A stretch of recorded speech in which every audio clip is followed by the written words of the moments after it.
নিজ নিজ জীবনে দুঃখে কষ্টে সময় কাটাচ্ছে। আপনার কষ্টের কথা যেরকম আপনি অন্যজনকে জানান না, তার সামনে ভালো থাকার অভিনয় করেন, আপনি যাকে হ্যাপি আছে মনে করছেন, সুখে আছে মনে করছেন, সেও ঠিক একই কাজটা করছে। আপনার দৃষ্টিতে যে সুখী, তার দৃষ্টিতে আবার আপনি সুখী। যার যার জায়গায় সবাই কষ্টে আছে। মনে রাখবেন, জীবন যুদ্ধের ময়দান। প্রত্যেকটি মানুষ হচ্ছে সেই যুদ্ধের ময়দানের এক একজন নির্ভীক সৈনিক।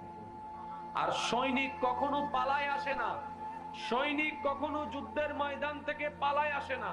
যতক্ষণ প্রাণ থাকবে সে লড়ে যাওয়ার চেষ্টা করেই যাবে। আজকে থেকে 4-5 বছর আগেও আমাদের জীবনে কষ্ট দুঃখ ছিল কি ছিল না?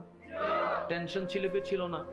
একটু ঠান্ডা মাথায় চিন্তা করে বলুন তো, 4-5 বছর আগে ঠিক এই মাসে এই তারিখে আপনার যে কষ্টটা ছিল, যে পরিমাণ, যে টেনশনটা ছিল, যে পরিমাণ, বর্তমানে কি সেটা আছে?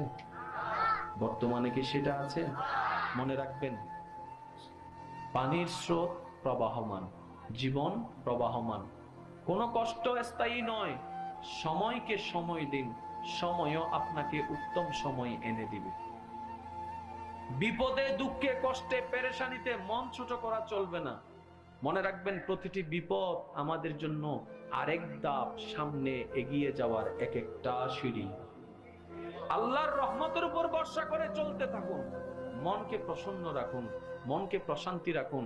বলবেন, আমার আল্লাহ যখন যা করবে দেখা যাবে, সেটাই আমার জন্য ভালো হবে। বান্দা হিসেবে আল্লাহর সন্তুষ্টির উপর নিজেকে সন্তুষ্টি রাখতে পারার নামেই হচ্ছে বান্দার কাজ।